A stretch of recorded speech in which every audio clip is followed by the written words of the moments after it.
مدینہ مدینہ مدینہ مدینہ مدینہ مدینہ مدینہ والصلاة والسلام على أشرف الأنبياء والمرسلين. قال الله تعالى وتبارك في القرآن المجيد والفرقان الحميد ولقد آتينا داود وسليمان علما وقال الحمد لله الذي فضلنا على كثير من عباده المؤمنين. صدق الله مولانا العظيم وصدق رسوله النبي الكريم الرؤوف الرحيم. اللهم نور قلوبنا بالقرآن وزين أخلاقنا بالقرآن وأدخلنا الجنة بالقرآن ونجنا من النار بالقرآن. قال الله تعالى وتبارك في شان حبيبه مخبرا وآمرا إن الله وملائكته يصلون على النبي يا أيها الذين آمنوا صلوا عليه وسلموا تسليما. صلاة والسلام عليك يا رسول الله وعلى آلك وأصحابك يا محبوب رب العالمين. الصلاة والسلام عليك يا نبي الرحمة وعلى آلك وأصحابك يا راحت العاشقین. حمد و تعریف و توصیف اللہ جل مجدہ الکریم کی ذات بابرکات کے لیے، رسول رحمت شفیع معظم نبی محتشم صدر بزم کائنات مالک شش جہات تابش غار حرا احمد مجتبی حضرت محمد مصطفیٰ صلی اللہ علیہ وآلہ وسلم کے حضور ناز میں اپنی عقیدتوں، ارادتوں اور محبتوں کا خراج پیش کرنے کے بعد، واجب الاحترام ذوی الاحتشام معزز و مکرم سامعین، خواتین و حضرات، السلام علیکم ورحمۃ اللہ وبرکاتہ. آج کل ہمارے وہاں سورہ النمل پر روزانہ کی بنیاد پہ نماز فجر کے بعد اور نماز عصر کے بعد درس قرآن چل رہا ہے. تو اس میں خاص طور پہ ابتدائی 3 رکوعوں میں انبیاء علیہ السلام کا ذکر ہے. تو اس مختصر نشست میں مفصل بیان کرنا تو ممکن نہیں ہے، لیکن میں کوشش کروں گا کہ حضرت سلیمان علیہ السلام کا ذکر جو دوسرے اور تیسرے رکوع میں کیا گیا ہے اس پر کچھ باتیں آپ کے سامنے رکھوں. مضمون تھوڑا سا خدشہ ہے طویل نہ ہو جائے، لیکن میں اس کے باوجود سمیٹ کے اس کو اپنے وقت میں ہی مکمل کرنے کی کوشش کروں گا، اور اگر تھوڑی سی تاخیر بھی ہو گئی تو آپ اس کے لیے ذہنی طور پہ آمادہ رہنا. ویسے کوشش ہوگی کہ وقت پر ہی اختتام پذیر ہو. حضرت سلیمان علیہ السلام بنی اسرائیل کے جلیل القدر نبی ہیں، اور یہ حضرت یوسف علیہ السلام کے بھائی کی اولاد سے 5ویں 6ٹھی پشت سے اللہ کے پیغمبر ہوئے ہیں. اللہ تعالیٰ نے بنی اسرائیل کو بادشاہت بھی عطا کی اور نبوت بھی عطا کی، اور کچھ بابرکت وجود اس عظیم المرتبت خاندان میں ایسے بھی گزرے کہ جن کو نبوت و بادشاہت کا سنگم بنایا گیا، جیسے حضرت یوسف علیہ السلام، حضرت داود علیہ السلام اور حضرت سلیمان علیہ السلام. حضرت سلیمان علیہ السلام حضرت داود علیہ السلام کے صاحبزادے تھے اور ان کے وارث قرار پائے. وَلَقَدْ آتَيْنَا دَاوُودَ وَسُلَيْمَانَ عِلْمًا. ارشاد فرمایا ہم نے حضرت داود اور حضرت سلیمان علیہ السلام کو علم عطا کیا. علماء نے لکھا ہے کہ اللہ نے انہیں اختیار دیا کہ یا حکومت لے لو یا دولت لے لو یا علم لے لو؟ تو انہوں نے کہا مالک ہمیں علم دے دیں. تو اللہ نے دولت و حکومت اس کے صدقے سے عطا کر دی. تو سب سے بڑی دولت علم ہے.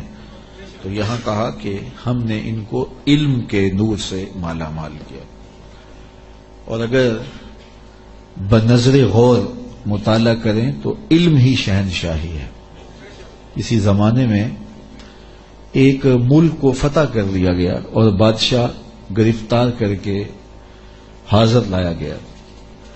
تو جو فاتح تھا اس نے مفتو کو کہا، اس بادشاہ کو کہا کہ ہم تجھے قتل نہیں کرتے، تمہیں جان کی امان دیتے ہیں، بلکہ اس حکومت میں تجھے عہدہ دینا چاہتے ہیں.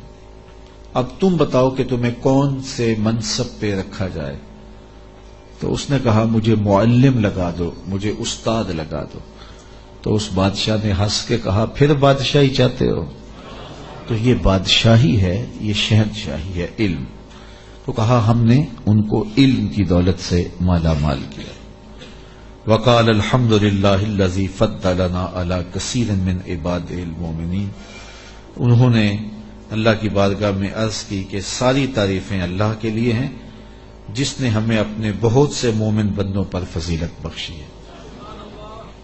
نعمت کا شکریہ ادا کر رہے ہیں کہ اتنے اللہ کے بندے تھے، کتنی مخلوقات تھیں اور اہل ایمان بھی کتنے تھے، لیکن ہمیں علم دے کر کے اس نے فضل و شرف عطا کیا. اس پر ہم اللہ کا شکر ادا کرتے ہیں. تو علم نصیب ہو جانا یہ اللہ کی بہت بڑی نعمت ہے اور اس پر شکریہ ادا کرنا چاہیے. شکریہ سے نعمت میں اضافہ ہوتا ہے. ووارث سلیمان و داود، اور حضرت سلیمان حضرت داود علیہ السلام کے وارث ہوئے. قال یا ایھا الناس علمنا منطق الطیر واوتینا من کل شیء. آپ نے کہا اے لوگو، ہمیں پرندوں کی بولی سکھائی گئی ہے اور ہمیں ہر چیز عطا کی گئی ہے. بے شک یہ اللہ کا واضح فضل ہے. جو بھی ضروریات تھیں، تخت و تاج کے جو بھی تقاضے تھے، وہ سارے کے سارے آپ کو عطا کیے گئے. حکومت ہے، تخت و تاج ہے، دولت ہے، فوجیں ہیں، تصرف ہے، اور غلے ہیں، جائیدادیں ہیں، زمینیں ہیں. کائنات کی کوئی شے ایسی نہیں ہے جس کا وافر حصہ انہیں نہ دیا گیا. تو کہا کہ ہمیں ہر شے دی گئی ہے اور یہ اللہ تعالیٰ کا بڑا واضح فضل ہے. وَحُشِرَ لِسُلَيْمَانَ جُنُودُهُ مِنَ الْجِنِّ وَالْإِنسِ وَالطَّيْرِ. اور حضرت سلیمان علیہ السلام کے لیے ان کے لشکر جنوں، انسانوں اور پرندوں میں سے جمع کیے گئے تھے. اللہ اکبر. فہم یوزعون، جنہیں وہ بغرض نظم و تربیت جو ہے وہ آپ کی خدمت میں وہ روکے جاتے تھے اور وہ حاضر کیے جاتے تھے، جمع ہوتے اور پھر ان کو ایک ترتیب دیتے اور لشکر آراستہ ہوتے. یعنی آپ کی ملک میں انسان بھی تھے، جن بھی تھے آپ کے لشکر میں، اور پرندے بھی تھے. اور جب آپ کا لشکر چلتا تھا تو ایک سمت جن ہوتے، ایک سمت انسان ہوتے، اور اوپر پرندے پرواز کر رہے ہوتے. کتنی شان و شوکت پر مشتمل لشکر ہوتا حضرت سلیمان علیہ السلام کا. حتی اذا اتوا علی واد النمل، یہاں تک کہ جب وہ لشکر چیونٹیوں کے میدان میں آیا اور وہاں چیونٹیاں جمع تھیں، حضرت سلیمان اپنے پورے لشکر کے ساتھ، پوری شان و شوکت کے ساتھ جب وادی نمل میں داخل ہونے لگے، قالت نملۃ یا ایھا النمل ادخلوا مساکنکم. تو ایک چیونٹی نے کہا کہ اے چیونٹیوں، اپنی رہائش گاہوں میں داخل ہو جاؤ. لا یحطمنکم سلیمان وجنودہ وہم لا یشعرون. حضرت سلیمان علیہ السلام اور ان کے لشکر تمہیں کچل نہ دیں اس حال میں کہ انہیں خبر بھی نہ ہو. التفات نہ کریں، توجہ نہ کریں. تم ننھی اور مہین مخلوق ہو اور ان کی توجہ تمہاری سمت نہ ہو اور وہ گزرتے ہوئے تمہیں رون ڈالیں. بے خبری میں ایسا ہو جائے تو تم جلدی کرو، اپنی بلوں میں داخل ہو جاؤ. اس چیونٹی نے یہ بات اپنی ہم جولیوں سے کہی. حضرت امام فخر الدین رازی علیہ رحمہ اسی آیت کریمہ کی تفسیر میں لکھتے ہیں کہ اس چیونٹی کو یہ علم تھا کہ اللہ کے نبی کا لشکر جان بوجھ کر ننھی جان کو بھی ضائع نہیں کرتا، تو اس لیے اس نے کہا کہیں بے خبری میں تمہیں کچل نہ دیں. اگر ان کی توجہ ادھر ہوئی تو وہ ایسا کبھی نہیں کریں گے کہ تمہیں کچل ڈالیں. تو معلوم یہ ہوا کہ اللہ کے نبی کا لشکر، نبی کا تربیت یافتہ لشکر جان بوجھ کر ننھی جان کو بھی ضائع نہیں کرتا. اور جو جسموں کے ساتھ بم باندھ کر کے چھوٹے چھوٹے بچوں میں گھس جاتے ہیں اور بازاروں میں جا کے پھٹ جاتے ہیں اور پھر بعد میں بڑے فخر سے ذمہ داریاں قبول کرتے ہیں، یہ کسی نبی کا لشکر نہیں، شیطان کا لشکر. نبی کا تربیت یافتہ لشکر قرآن بتاتا ہے، یہ چیونٹی بھی جانتی تھی کہ نبی کی تعلیم اتنی واضح ہے اور نبی امن کا پیغمبر بھی ہوتا ہے، اس لیے کبھی ایسا نہیں ہو سکتا کہ نبی کا تربیت یافتہ لشکر ہو اور جان بوجھ کر کے ننھی جان کو بھی ضائع کرے. رسول کریم صلی اللہ علیہ وآلہ وسلم جب کوئی لشکر روانہ کرتے تو اسے حکم دیتے کہ بوڑھوں کو قتل نہیں کرو گے، بچوں کو قتل نہیں کرو گے، عورتوں کو قتل نہیں کرو گے، ان کے مذہبی رہنماؤں کو، پادریوں کو قتل نہیں کرو گے، ان کے عبادت خانے نہیں توڑو گے، فصلیں نہیں اجاڑو گے. یہ کافر جو تھے ان کافروں کے بچوں کو بھی قتل کرنے سے روک دیا گیا، کافروں کے بوڑھوں کو قتل کرنے سے بھی روک دیا گیا، اور جو کفار ہیں ان کی خواتین کے قتل سے بھی منع کر دیا گیا. اور جو مسلمانوں کی نسلیں کاٹ کے رکھ دے اور اس پہ ذمہ داریاں قبول کریں، کوئی بدبخت ہوگا جو ان کی حمایت کرے گا اور ان کو اسلام کا نمائندہ قرار دے گا. وہ دشمن اسلام ہو سکتے ہیں، اسلام کے نمائندے نہیں ہو سکتے. تو اس چیونٹی نے کہا کہ اپنی بلوں میں داخل ہو جاؤ، کہیں نبی کا لشکر بے خبری میں تمہیں کچل نہ دے. حضرت امام راضی لکھتے ہیں کہ چیونٹی کو یہ علم تھا، اس علم کی وجہ سے اس چیونٹی کو قیامت تک آنے والی چیونٹیوں کا سردار بنا دیا گیا، ملکہ بنا دی گئی قیامت تک. اچھا، اگر آپ کی توجہ ہو تو ذات کی چیونٹی ہے، رب نے اس کے نام کی صورت اتاری ہے. چیونٹی کی حیثیت کیا ہوتی ہے، لیکن وہ پیار کرنے لگی نا نبی سے، اور اس کو پتا تھا کہ نبی کی تعلیمات کیا ہوتی ہیں، تو اس تعلیم کے نتیجے میں ذات کی چیونٹی ہے، لیکن رب نے اس کے نام کی صورت اتار دی. تو اس چیونٹی نے کہا جلدی جلدی اپنی بلوں میں داخل ہو جاؤ، اللہ کے نبی کا لشکر کہیں تمہیں کچل نہ دے اور وہ دھیان نہ کرے، بے خبری میں کہیں ایسا نہ ہو جائے. اگر خبر ہوگی تو پھر کبھی ایسا نہیں ہو سکتا، کیونکہ نبی کی تربیت یہ ہے. وہ تو زندگیاں بانٹنے آیا ہے، زندگیاں چھیننے تو نہیں آیا، تو یہ ایسا نہیں ہوگا. فَتَبَسَّمَ ضَاحِكًا مِّن قَوْلِهَا، تو حضرت سلیمان پیغمبر نے جب چیونٹی کی اس بات کو سنا تو مسکرا پڑے. 3 میل دور تھے حضرت سلیمان علیہ السلام، اتنی دور سے چیونٹی نے کہا کہ جلدی جلدی بلوں میں چلی جاؤ، اللہ کے نبی کا لشکر کہیں بے خبری میں تمہیں کچل نہ دے. چیونٹی نے یہ بات کی تو حضرت سلیمان نے 3 میل دور سے سن لی اور پھر مسکرا بھی پڑے. اب 3 میل دور سے بات سنی جا سکتی ہے بھلا چیونٹی کی؟ یہ اس حال سے باہر جو چیونٹیاں چل رہی ہیں، کوئی شخص جو بڑا ہی جو ہے وہ باریک سماعتیں رکھتا ہو، کیا وہ یہاں بیٹھ کر کے چیونٹی کی بات جو باہر ہے اس کو سن سکتا ہے؟ چلو جو آپ کے کرسی کے نیچے چل رہی ہے اس کو سن سکتا ہے، اس کی آواز کو، لیکن 3 میل دور سے چیونٹی کی آواز کو اللہ کا نبی سن بھی رہا ہے، اور جو وہ کہہ رہی ہے اس کو سمجھ بھی رہا ہے، اور اس پر تبسم بھی فرما رہا ہے. حضرات علماء فرماتے ہیں جو تیوریات کے ماہرین ہیں کہ چیونٹی کے منہ میں زبان نہیں ہوتی، پھر اس نے بات کیسے کر لی؟ ایک مہین سا وجود ہے تو اس کے منہ میں زبان نہیں ہوتی، دانت نہیں ہوتے، تو پھر بات کیسے کرتی ہے؟ اور حضرت سلیمان نے سن کیسے لی؟ تو کہا چیونٹی کے منہ کے قریب 2 باریک سے بال ہوتے ہیں، مہین سے 2 ریشے ہوتے ہیں. جب اس نے بات کرنی ہوتی ہے تو ان بالوں کو قریب کر کے رگڑتی ہے، اس رگڑنے سے جو آواز پیدا ہوتی ہے اس سے وہ اپنی ہم جولی کو کوئی میسج دے رہی ہوتی ہے. اللہ کے نبی کی شان یہ ہے کہ چیونٹی کے باریک اور مہین بالوں کے رگڑنے سے جو آواز پیدا ہوتی ہے 3 میل دور سے اس آواز کو سنتا بھی ہے اور اس سے جو مفہوم نکلتا ہے اس کو سمجھتا بھی ہے. اور یہ اس نبی کی شان ہے جو ہاتھ باندھ کے مسجد اقصی میں تیرے نبی کے پیچھے کھڑا تھا. تو جب غلام کی یہ شان ہے تو امام کی شان کا عالم کیا ہوگا؟ یہ شان ہے خدمت گاروں کی، سرکار کا عالم. مولوی کا تو دماغ خراب ہو گیا کہ اس کی سماعتوں کو تول رہا ہے جس کے غلاموں کی سماعتوں کو نہیں تولا جا سکتا. اللہ اکبر. فتبسم ضاحکا من قولها، یہ میں نہیں کہہ رہا، یہ قرآن کہہ رہا ہے. حضرت سلیمان پیغمبر نے اس چونٹی کی بات کو سنا، سن کے سمجھے اور پھر تبسم کیا. اللہ اکبر.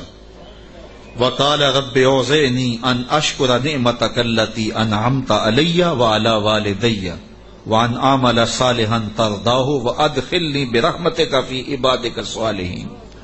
اور اللہ کی بارگاہ میں عرض کی حضرت سلیمان علیہ السلام نے کہ اے میرے پروردگار، مجھے اپنی توفیق سے اس بات پر قائم رکھ کہ میں تیری اس نعمت کا شکر بجا لاتا رہوں جو تو نے میرے اوپر کی اور میرے والدین کے اوپر کی. جو نعمتیں بندے کے اوپر ہوتی ہیں اس کا بھی شکریہ ادا کرنا چاہیے، اور جو صالح اولاد ہوتی ہے، جو ماں باپ پر نعمتیں عطا ہوئی ہوتی ہیں، ان کا بھی شکریہ ادا کرتی ہے، کیونکہ ماں باپ کی نعمتیں اولاد تک بھی پہنچتی ہیں. مجھے بتاؤ، اگر میں اور آپ کسی کافر کے گھر میں پیدا ہوتے، معاذ اللہ کسی ہندو یا سکھ کے گھر میں پیدا ہوتے، تو آج کیا ہمارے سینے میں ایمان کا چراغاں ہوتا؟ ہم کسی یہودی کے گھر میں پیدا ہوتے تو ہمارے گھر میں ایمان کی روشنی ہوتی؟ ہم کہتے ہیں ہم بڑے سیانے ہیں، بڑے سمجھدار ہیں، ہم مطالعہ کرتے، ہم مختلف ادیان کو پڑھتے اور پھر مسلمان ہو جاتے. کیا ایسا ہوتا، یا کہ ہم اسی ظلمت اور اندھیرے میں ہوتے؟ تو پھر ہمارے ماں باپ تھے نا جو مسلمان تھے، اور ہم ان کی آغوش میں آئے تو اللہ نے وہ نور ہمیں بھی دیا. تو ہمیں اپنے اوپر ہونے والے اس کرم کا احسان جو ہے وہ اللہ کے حضور اس کا شکر ادا کرنا چاہیے، اور ساتھ یہ بھی شکر ادا کرنا چاہیے کہ مالک تیرا کرم ہے کہ تو نے ہمارے ماں باپ کو دین دیا تھا، اور وہ نعمت ہمیں ان کی وساطت سے نصیب ہو گئی. علامہ اقبال کہا کرتے تھے، نام تو از پدر آموختم، حضور آپ کا نام میں نے اپنے باپ سے سیکھا تھا. وہ حضور کے عاشق تھے تو میں بھی حضور کا غلام بنا. ہمارے ماں باپ حضور کا نام لیتے تھے تو کیا کیفیتیں ہوتی تھی، آنکھوں میں آنسو آ جاتے تھے. تو آج چونکہ وہ حضور کے عاشق تھے، وہ حضور سے محبت کرنے والے تھے، وہ اولیاء کی چوکھٹوں پہ جانے والے تھے، تو آج اللہ نے یہ دولتیں ہمارے سینے میں بھی رکھی. تو جب اس نعمت کا شکریہ ادا کریں جو ہمارے وجود پر ہیں، تو ان نعمتوں کا شکریہ بھی ادا کریں جو ہمارے والدین پہ ہوئی ہیں.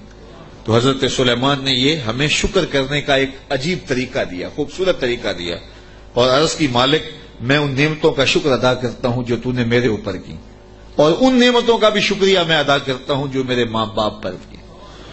اللہ اکبر. اور مجھے یہ توفیق دے کہ میں ایسے نیک عمل کرتا رہوں جن سے تو راضی ہو. اللہ اکبر. اور مجھے اپنی خاص رحمت سے اپنے نیک بندوں میں داخل فرما لے. حضرت سلیمان علیہ السلام ایک دن اپنے لشکر کا جائزہ لیتے ہوئے پرندوں کی جانب نکلے. کیسی شان و شوکت تھی، جنوں پر بھی حکومت، انسانوں پر بھی حکومت، پرندوں پر بھی حکومت. وَتَفَقَّدَ الطَّيْرَ، تو آپ نے پرندوں کا جائزہ لیا. فَقَالَ مَا لِيَ لَا أَرَى الْهُدْهُدْ، فرمایا میں ہدہد کو نہیں دیکھ رہا. اور پھر فرمایا ام کان من الغائبین، وہ واقعی غائب ہو گیا ہے. لَأُعَذِّبَنَّهُ عَذَابًا شَدِيدًا، میں اس کو سخت عذاب دوں گا. او لَأَذْبَحَنَّهُ، یا اس کو میں ذبح کر دوں گا. او لَيَأْتِيَنِّي بِسُلْطَانٍ مُبِينٍ، یا وہ میری جانب میرے پاس اپنے بے قصور ہونے کی کوئی واضح دلیل لائے. 3 باتیں کی، یا تو سخت عذاب دوں گا، یا ذبح کر دوں گا، یا پھر اپنی صفائی میں کوئی مضبوط دلیل لائے. حضرت سلیمان علیہ السلام بیت اللہ کی حاضری کے بعد واپس آ رہے تھے، اور صنعاء کے مقام پہ جو یمن کا شہر ہے وہاں آپ نے پڑاؤ کیا، اور وہاں آپ نے جانوروں کا جائزہ لیا اور وہاں ہدہد کو نہ دیکھا. مفسرین فرماتے ہیں جب پانی کی ضرورت ہوتی تو ہدہد کو حاضر کیا جاتا، اور یہ ہدہد جو تھا وہ پھر بتاتا کہ کس جگہ پانی ہے. یہ جانوروں کے اندر انجینئر ہے، اللہ نے اس کو بڑی طاقت دی. حضرت ابو ہریرہ رضی اللہ تعالیٰ عنہ نے جب فرمایا نا کہ یہ بڑی قوتوں سے مالا مال کیا گیا ہے، اس کی نظر بڑی تیز ہوتی ہے، تو کسی نے حضرت ابو ہریرہ سے کہا کہ چھوٹے بچے جب دھاگا لگا کے، جال لگا کے جو ہے وہ پھاہی لگاتے ہیں تو یہ ہدہد پھنس جاتا ہے. جس کو زمین کی تہ میں پانی نظر آ جاتا ہے اس کو وہ جال نظر نہیں آتا. تو حضرت ابو ہریرہ بولے تقدیر کا جال نظر نہیں آتا. تو تقدیر کا جال بڑا ڈاڈا ہوتا ہے، وہ نظر نہیں آتا. یہ آپ نے ایک جانور دیکھا ہوگا کن کھجورا، اس کے 100 پاؤں ہوتے ہیں، 100 پاؤں.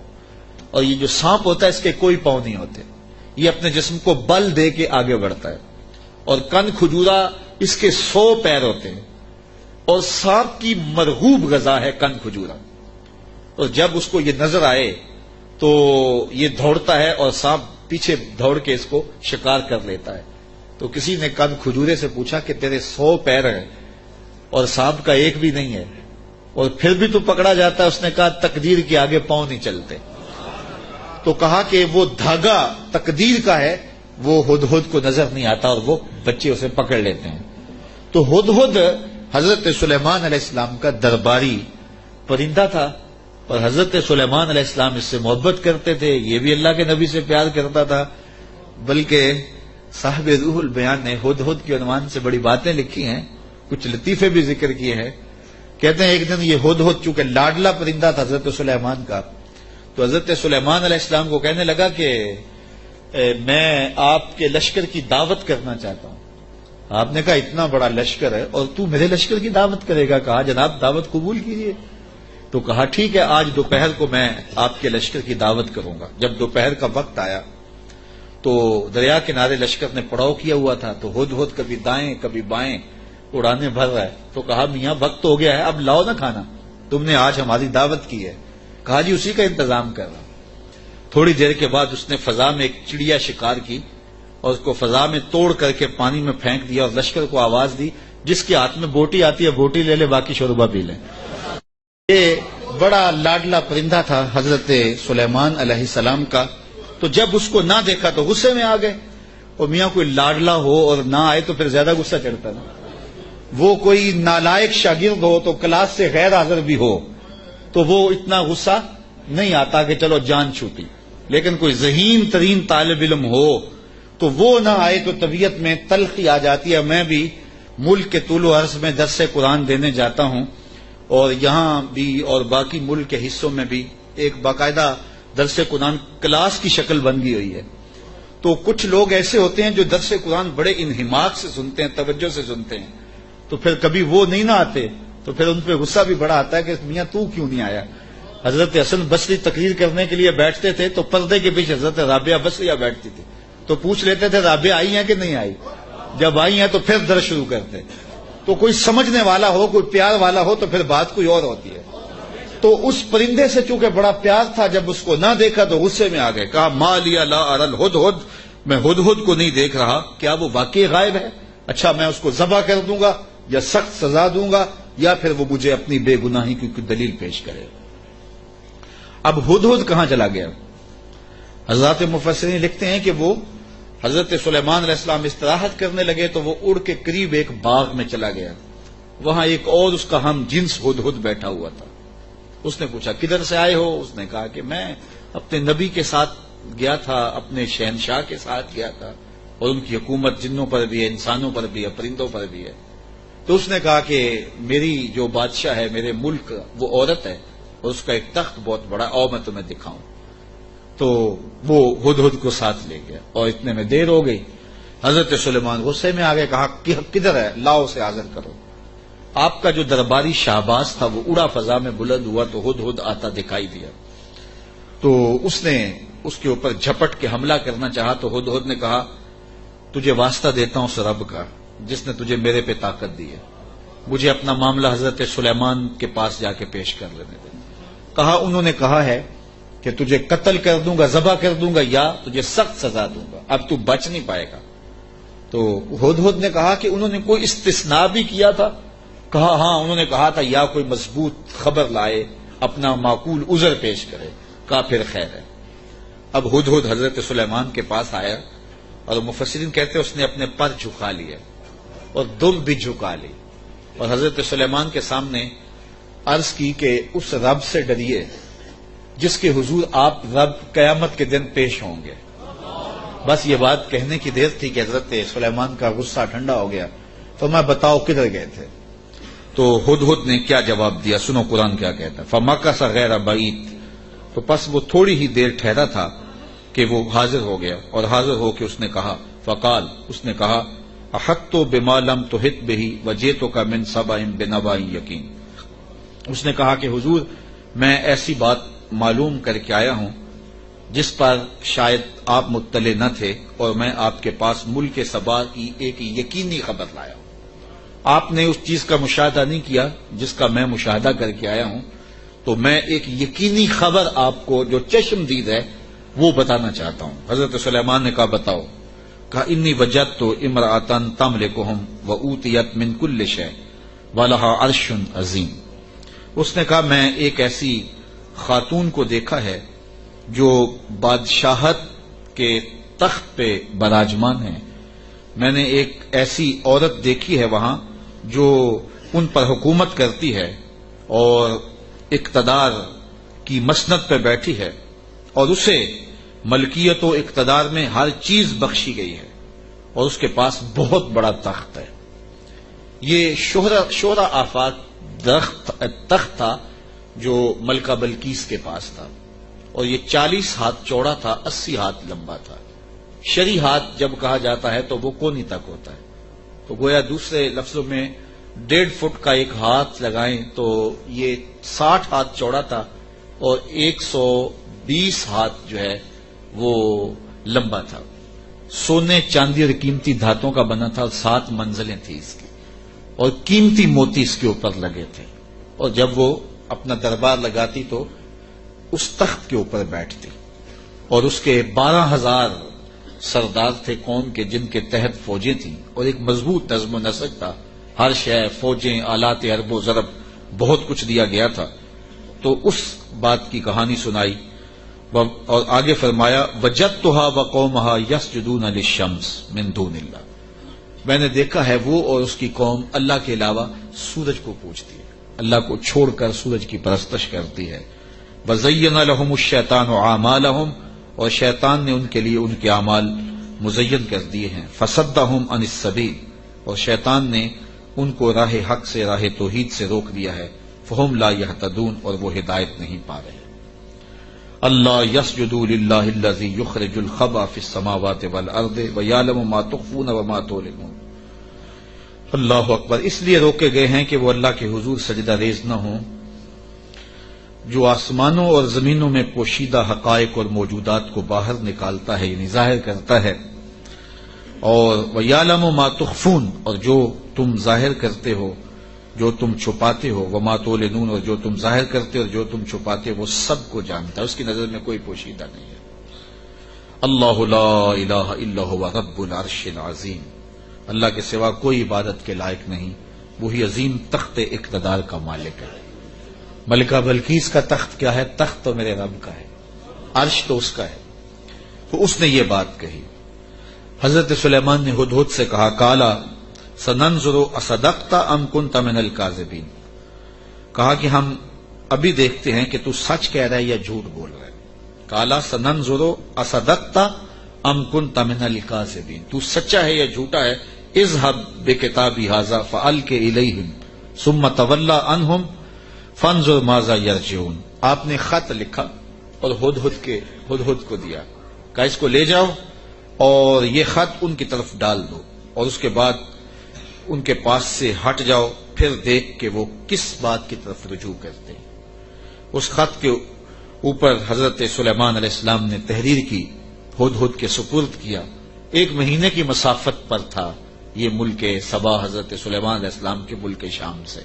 1 مہینہ جاتے ہوئے لگتا تھا، 1 مہینہ آتے ہوئے لگتا تھا. کہ یہ خط لے جاؤ میرا اور ملک سبا میں جاؤ اور ملکہ بلقیس کو دے آؤ، اور پھر دیکھو کہ وہ کیا کہتے ہیں. ہدہد نے خط پکڑا، بادشاہ تخت پہ بیٹھی تھی، اس نے جا کے خط پھینک دیا. جب ملکہ نے خط پکڑا اور اس کو کھولا اور پڑھا، نبی کی جلالت تھی، کیونکہ صرف بادشاہ نہیں تھے، نبی بھی تھے، تو کہتے اس کا وجود کانپنے لگا، اور اس نے اپنی قوم کے سرداروں کو کہا کہ قالت یا ایھا الملأ انی القی الی کتاب کریم، اے میری قوم کے سرداروں، میری طرف ایک عزت والا خط ڈالا گیا ہے۔ علماء تفسیر نے لکھا ہے کہ یہ لفظ ہی اس کے لیے بہتری کی ضمانت بن گیا کہ اس نے نبی کے خط کو عزت والا خط کہا۔ بعد میں جو ہوا اور پھر وہ متی ہوئی اور اللہ نے اس کے لیے بہتریوں کے دروازے کھولے، وہ اس کی اس تکریم کی وجہ سے۔ خسرو پرویز کی جانب میرے رسول کریم صلی اللہ علیہ وسلم نے خط بھیجا تھا تو اس نے ٹکڑے کر دیے تھے، تو آقا کریم علیہ السلام نے جب سنا تو فرمایا اللہ اس کی سلطنت کے ٹکڑے کرے گا، اور ایسے ہوا۔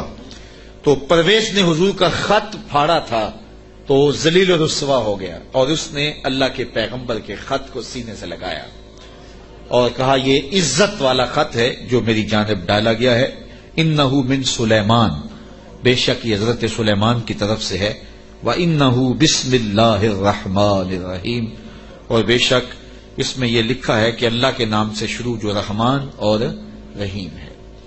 تو یہ خط سلیمان علیہ السلام کی جانب سے لکھا گیا تھا، اور وہاں اس زمانے میں خط لکھنے والا اپنا نام پہلے لکھتا تھا، پھر مضمون خط کا لکھتا تھا، تو آپ نے پہلے کہا انہ من سلیمان وانہ بسم اللہ الرحمن الرحیم اللہ تعالی علیہ واتونی مسلمین، دو لفظ لکھے۔ آپ نے کہا خط کا مضمون یہ تھا تم مجھ پر سربلندی نہ چاہو، مجھ سے بڑا بننے کی کوشش نہ کرنا، سربلندی نہ چاہو، اور فرما بردار ہو کے میرے پاس حاضر ہو جاؤ۔ بس دو لفظ تھے، حضرت سلیمان کی مہر تھی، اور یہ خط ہدہد نے جا کے ملکہ بلقیس کو دیا۔ اس کا وجود کانپنے لگا، پھر وہ سنبھلی اور اپنے سرداروں سے کہنے لگی قالت یا ایھا الملأ افتونی فی امری ما کنت قاطعۃ امرا حتی تشہدون، اے میرے درباریوں، تم مجھے بتاؤ اس معاملے میں کیا تمہارا مشورہ ہے، چونکہ میں کسی بھی معاملے میں قطعی فیصلہ کرنے سے قبل تمہیں حاضر کرتی ہوں اور تم سے مشورہ لیتی ہوں۔ مشورے کے بغیر میں نے آج تک کبھی قدم نہیں اٹھایا، اور یہ میرا معمول ہے۔ اب یہ خط آیا ہے، اس کا یہ مضمون ہے جو میں تمہیں سنایا ہے، اب تم بتاؤ کہ اب کیا کیا جائے۔ اب 12,000 سردار تھے اور ان کے ماتحت فوجیں تھیں۔ قالو بولے نحن اولو قوت و اولو باس شدید، کہنے لگے کہ ہم طاقتور ہیں، سخت جنگجو ہیں، اور ہم لڑنے کے لیے تیار ہیں، قوم کا مورال بلند ہے، فوجیں پوری طاقت میں ہیں، آلات حرب و ضرب بھی ہیں، کوئی کمزوری نہیں ہے، آپ اگر حکم دیں تو ہم حاضر ہیں۔ والامر الیک فانظری ماذا تامرین، لیکن معاملہ آپ کے ہاتھ میں ہی ہے، حکم آپ کا ہی چلے گا، لیکن ہماری جانب سے کوئی کمزوری نہیں، ہم بالکل تیار ہیں، مستعد ہیں، فعال ہیں، فوجیں تیار ہیں، مورال بلند ہے، لڑنے کے لیے آمادہ ہیں۔ تو اب آپ کا حکم ہے، کیا آپ حکم دیتی ہیں؟ قالت ان الملوک اذا دخلوا قرية افسدوها وجعلوا اعزة اهلها اذلة، ملکہ نے کہا کہ بے شک جب بادشاہ کسی بستی میں داخل ہوتے ہیں تو اسے برباد کر دیتے ہیں اور وہاں کے باعزت لوگوں کو ذلیل و رسوا کر ڈالتے ہیں، اور یہ لوگ یعنی بادشاہ اسی طرح کریں گے۔ تو اگر تم مجھے موقع دو، اور میرا مشورہ یہ ہے کہ میں وَإِنِّي مُرْسِلَةٌ إِلَيْهِمْ بِهَدِيَّةٍ، میں پہلے ان کی طرف کوئی ہدیہ بھیجتی ہوں، ہم لڑائی کا طبل نہ بجائیں، ہم پہلے ان کی طرف ہدیہ بھیجیں، پہلے دیکھیں فَنَاظِرَةٌ بِمَا يَرْجُو الْمُرْسَلُونَ، پھر ہم دیکھتے ہیں کہ جو ہمارے قاصد گئے ہیں وہ کیا پیغام لاتے ہیں، اگر وہ ہمارے ہدیے کو قبول کر لیتے ہیں اور کوئی ہماری سیٹنگ ہو جاتی ہے تو پھر تو لڑائی کی ضرورت نہیں ہے، لڑائی بہت خطرناک ہوتی ہے، اس کے انجام بڑے بھیانک ہوتے ہیں۔ وہ تھی بڑی سمجھدار، فوجوں نے کہا ٹھیک ہے، جرنیلوں نے کہا لڑیں گے، اور سرداروں نے کہا قوم کا مورال بلند ہے، اور جو ہے وہ افسروں نے کہا کہ ہماری فوج بڑی ٹریننگ یافتہ ہے، ہمارے پاس آلات وہ ضرب موجود ہیں، لڑیں گے۔ لیکن اس نے کہا صبر کرو، پہلے میں کوئی تحفہ دے کے قاصد بھیجتی ہوں، وہ قاصدوں کو کیا جواب دیتے ہیں، لڑائی تو آخری حل ہے، پھر ہم دیکھیں گے۔ فلما جاء سلیمان، جب قاصد حضرت سلیمان کے پاس آیا، کہتے ہیں وہ تحفہ کیا تھا؟ مفسرین نے لکھا ہے کہ وہ سونے کی اینٹ تھی اور اس کو قیمتی کپڑے میں دیباج میں لپیٹ کر کے باقاعدہ اس کے لیے جو ہے وہ ایک چیز بنائی گئی اور غلافوں میں لپیٹ کر کے وہ خادم حضرت سلیمان کے پاس قاصد لے کر حاضر ہوا کہ ان کو اینٹ پیش کریں، چونکہ سونے اور چاندی سے بادشاہ لوگ بڑے خوش ہوتے ہیں۔ حضرت سلیمان کو جب پتا چلا کہ ان کے قاصد آ رہے ہیں اور اللہ کے نبی نے نور نبوت سے دیکھا بھی وہ کیا لا رہے ہیں، تو جنوں کو کہا حاضر ہو جاؤ۔ حاضر ہو گئے، کہا 1000 سونے کی اینٹیں میرے تخت کے آگے فرش پر بچھا دو۔ تو جب اینٹیں بچھی ہوئی انہوں نے دیکھی تو وہ جو تحفہ لے کے آئے تھے سنبھال کے ایک اینٹ، انہوں نے دیکھا کہ وہ اینٹیں تو قدموں میں پڑی ہوئی، تو اب وہ تحفہ دیتے ہوئے شرم محسوس کرنے لگے، کیا دے الٹے بانس بریلی کو، یہاں تو اینٹیں قدموں میں پڑی ہوئی ہیں۔ علاؤ الدین خلجی ساری زندگی تڑپتا رہا کہ حضرت خواجہ نظام الدین اولیاء کی بارگاہ میں حاضری دوں۔ آپ مانتے نہیں تھے، آپ کا مزاج ایسا تھا کہ شاہوں سے گریزاں تھے، تو اس نے بڑا زور کیا۔ خیر جب اس نے یہ ارادہ کر لیا کہ میں حاضر ہونا ہے تو آپ نے علاؤ الدین کو لکھا کہ فقیر کی خانقاہ کے 2 دروازے ہیں، اگر تو ایک سے آیا تو میں دوسرے سے باہر نکل جاؤں گا، اور اگر تو نے زیادہ تنگ کیا تو تیرا شہر چھوڑ جاؤں گا۔ خیر بادشاہ نے ایک دن جو ہے وہ بغیر بتائے خانقاہ میں حاضری دی۔ شیخ کو پتا چلا تو انہوں نے دروازے پر پہرے دار کھڑے کر دیے کہ بادشاہ کو اندر نہیں آنے دینا۔ بادشاہ نے ان کے تیور پڑے فقیروں کے، تو یہ جو پیروں کے مرید ہوتے تو دیوانے ہیں، کہا کہ یہ تو مر جائیں گے لیکن شیخ کے دروازے سے اندر نہیں جانے دیں گے۔ تو بادشاہ کو شرارت سوجی تو اس نے کاغذ کے ٹکڑے پہ لکھا کہ یہ کیا ہوا کہ بادشاہوں کے دروازوں پہ بھی بواب چوکیدار اور فقیروں کے دروازے پہ بھی بواب۔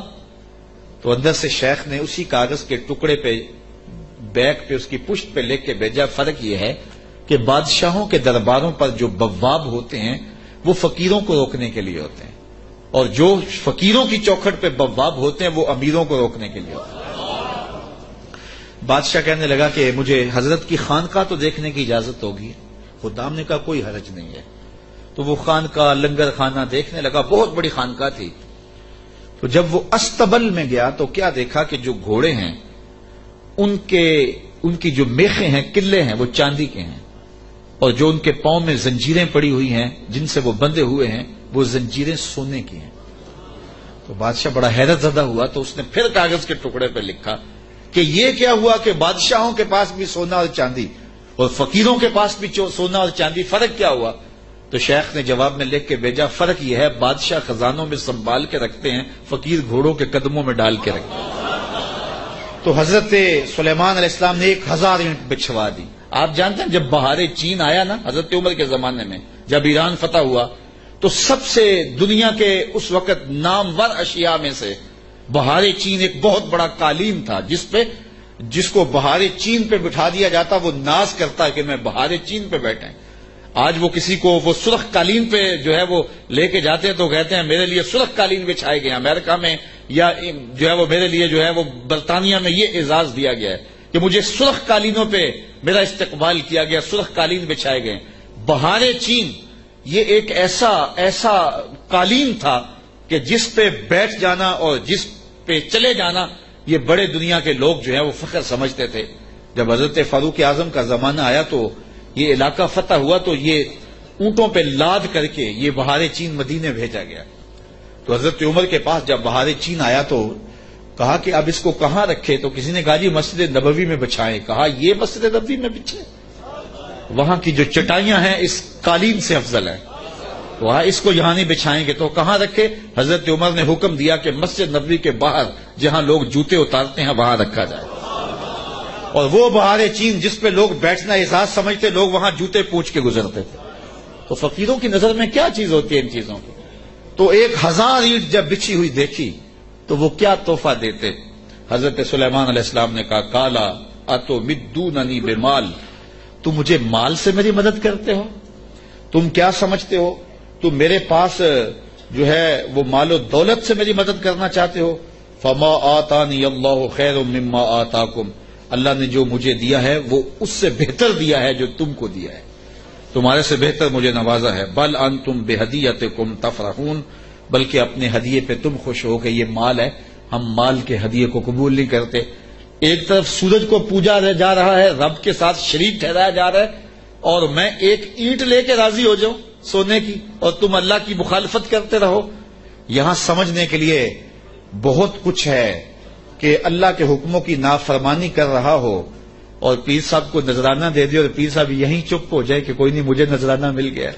یہ سمجھنے کے لیے کافی ہے۔ سونے کی اینٹ لے کے آئے ہیں، فرمایا وہ بتوں کو پوج رہے ہیں، وہ سورج کو پوج رہے ہیں، اور مجھے اس نذرانے سے چپ کروانا چاہتے ہیں، ایسا نہیں ہوگا۔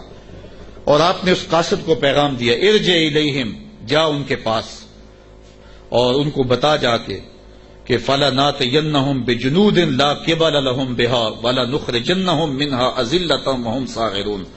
ان کو جا کے بتا کہ ہم ایسا لشکر لے کے آ رہے ہیں جس کا تم مقابلہ نہیں کر پاؤ گے، اور تمہیں ذلیل کر کے رسوا کر کے شہروں سے نکالے گے، تیار ہو جاؤ۔ حضرت سلیمان نے اس قاصد کو پیغام بھیجا۔ جب اس نے جا کے پیغام دیا اور حضرت سلیمان کے دربار کی کہانیاں سنائیں تو پھر لڑائی کی ہمت کس کو ہوتی؟ نبی کو اللہ نے روب دیا ہوتا ہے، نبی کا روب جو ہے وہ لوگوں پہ پڑ جاتا ہے۔ اللہ اکبر، تو کس کو ہمت ہوتی؟ ملکہ بلقیس نے کہا کہ اب میں خود جاتی ہوں، تو وہ خود تیار ہوئی اور وہ حضرت سلیمان کی بارگاہ میں حاضر ہونے کے لیے ملک سبا سے چلی۔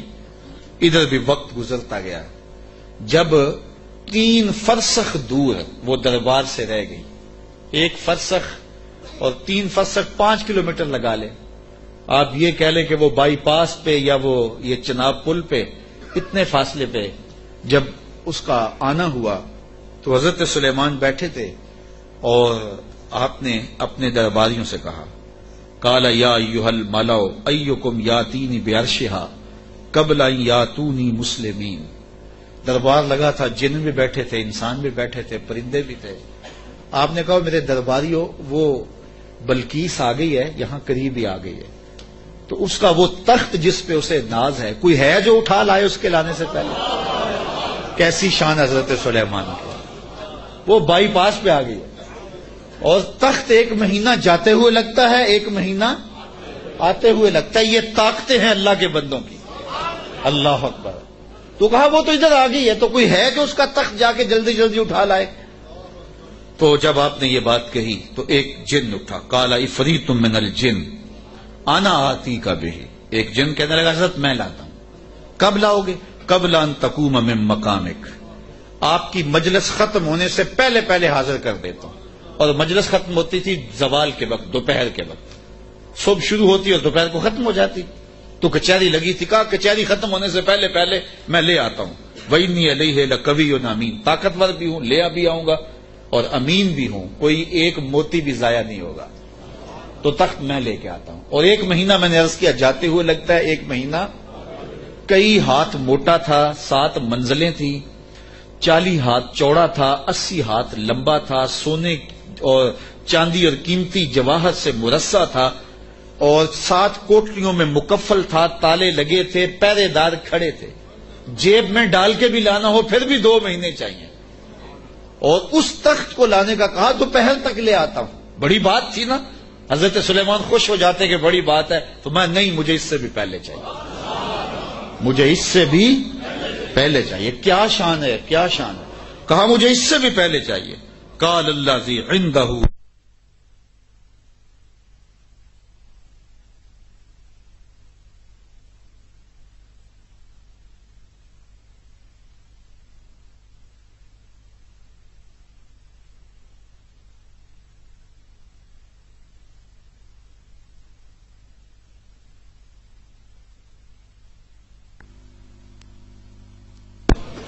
حضرت سلیمان علیہ السلام نے کہا مجھے اس سے بھی پہلے چاہیے، مجھے اس سے بھی پہلے چاہیے۔ پھر وہ اٹھا جس کے سینے میں زبور کا علم تھا، قال الذی عندہ علم من الکتاب۔ پھر وہ شخص کھڑا ہوا جس کے سینے میں علم زبور تھا، وہ آپ کا خالہ زاد بھی تھا، آپ کا صحابی بھی تھا، عاصب بن برخیہ نام علماء تفسیر نے بتایا ہے، اور اسے اسم اعظم آتا تھا۔ وہ کھڑا ہو گیا، اس نے کہا انا آتی کا بہی، حضرت میں لے آتا ہوں۔ کہا کب لاؤ گے؟ وہ تو دوپہر تک کا وقت دے رہا ہے، تم کب لاؤ گے؟ تو سنو اس نے کیا کہا. بولا قبل ان یرتد الیک طرفک، حضور آپ آنکھ بعد میں جھپکیں گے، تخت پہلے پڑا ہوگا. آپ آنکھ بعد میں جھپکیں گے، تخت پہلے پڑا ہوگا. اللہ اکبر. فلما رآہ مستقرا عنده قال ھذا من فضل ربی.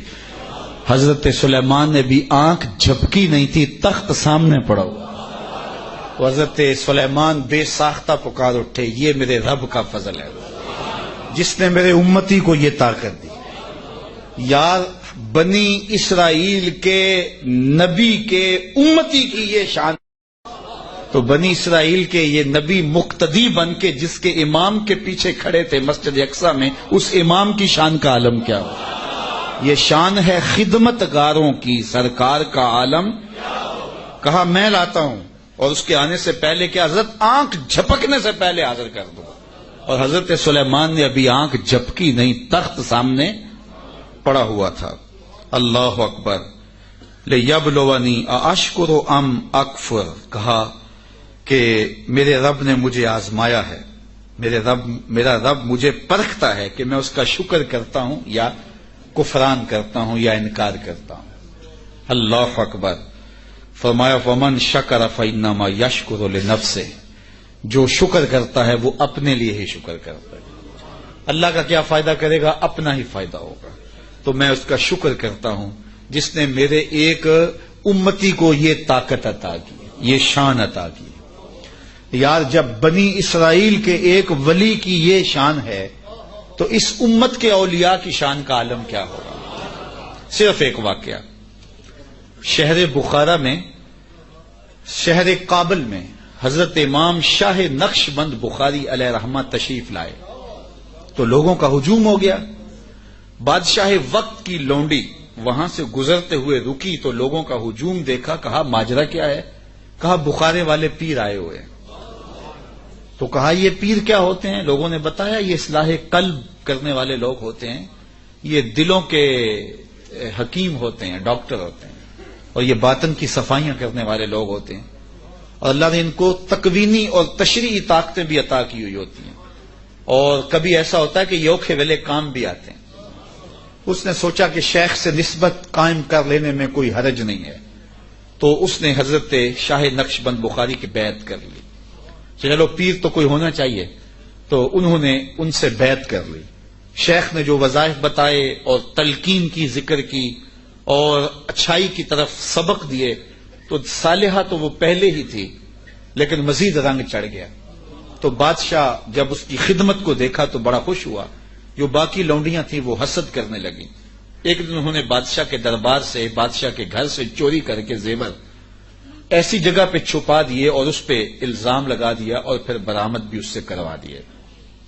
بادشاہ کو بڑا غصہ آیا کہ میں نے اس پہ اتنا اعتماد کیا تھا اور یہ بڑی لمبی نمازیں پڑھتی تھی. بادشاہ نے حکم دیا کہ اس کو چوبارے پہ لے جاؤ اور وہاں سے دھکا دے دو. بادشاہ کے محل کی چھت پہ لے جایا گیا.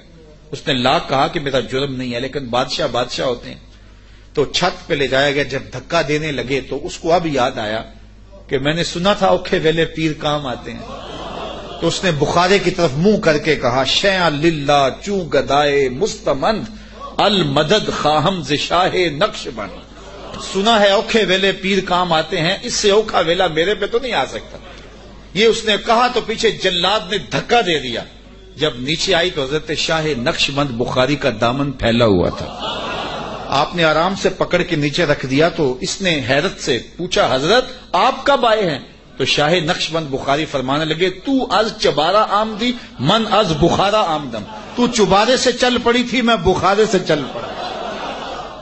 تو کہا حضرت آنکھ جھپکنے سے قبل وہ تخت حاضر کر دوں گا. جب تخت حاضر ہو گیا کہا یہ میرے رب کا فضل ہے جس نے مجھے اتنی طاقت عطا فرمائی.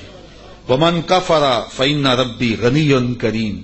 اور اگر کوئی ولیوں کی اس طاقت کو نہیں مانتا، نبیوں کی اس طاقت کو نہیں مانتا، اللہ کے بندوں کی طاقتوں کو نہیں مانتا، اللہ کو پرواہ بھی کوئی نہیں. نہ مانے کوئی، اللہ کو کیا پرواہ ہے؟ وہ غنی بھی ہے اور کریم بھی ہے. کالا نکروا لہا عرشہا ننظر اتہتدی ام تکون من الذین لا یہتدون. آپ نے فرمایا جلدی جلدی کرو، تخت کا حلیہ بھی بدل دو. اس کی شکل جلدی جلدی تبدیل کر دو تاکہ جب وہ آئے تو ہم دیکھیں کہ وہ اس کو پہچانتی ہے یا نہیں پہچانتی. تو تخت کا حلیہ بدل دیا گیا. فلما جاءت، جب ملکہ بلقیس پہنچی، قیل اہاکذا عرشک، کہا تیرا بھی اس جیسا کوئی تخت ہے؟ اس تخت کی طرف اشارہ کر کے کہا کہ کیا تمہارا تخت اسی طرح کا ہے؟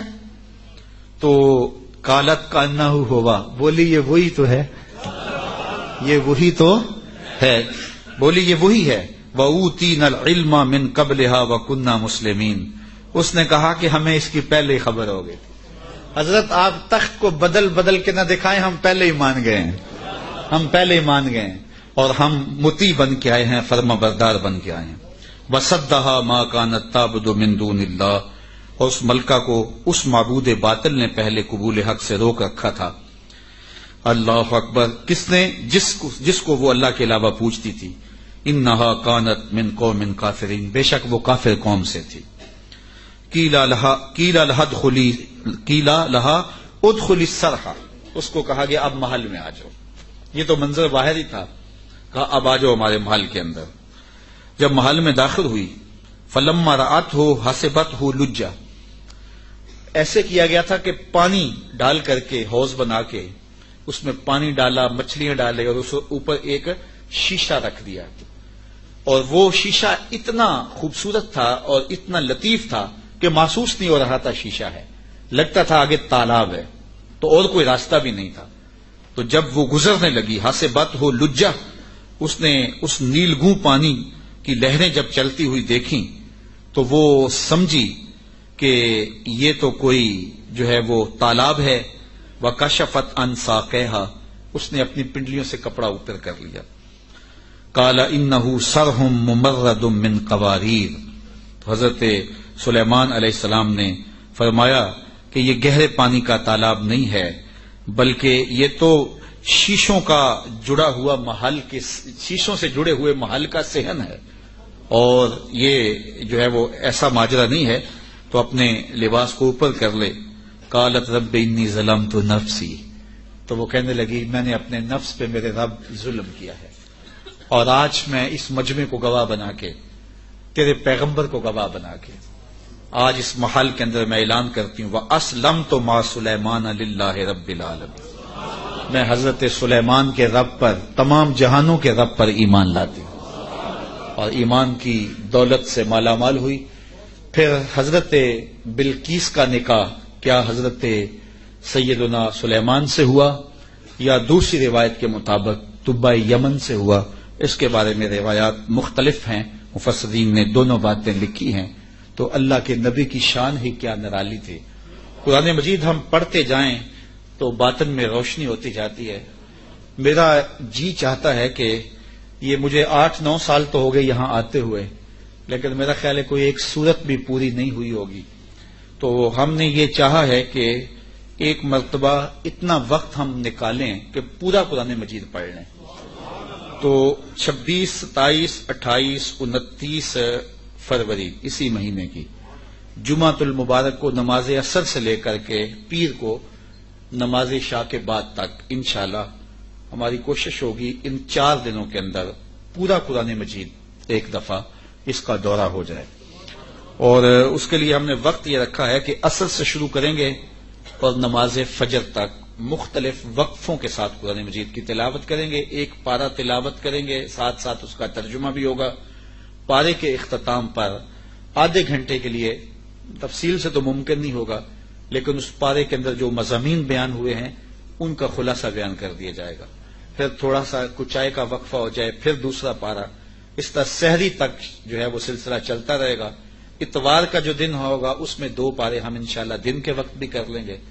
تو انشاءاللہ پیر کو کسی وقت رات کو یہ جو ہے وہ پورا قرآن مجید کا دورہ اختتام پذیر ہوگا. تو زندگی میں ہمیں ایک مرتبہ تو یہ موقع حاصل نصیب ہوا ہے، تو اس سے فائدہ حاصل کر لینا چاہیے. تو اگر آپ کے پاس فرصت ہو تو گجرانوالہ مرکز گجرات سے کوئی دور نہیں ہے، آدھے گھنٹے کا راستہ ہے. اگر آپ 4 دن کے لیے ہمارے مہمان بننا چاہیں تو ہماری آنکھیں فرش راہ ہوں گی، ہم آپ کی نوکری کریں گے.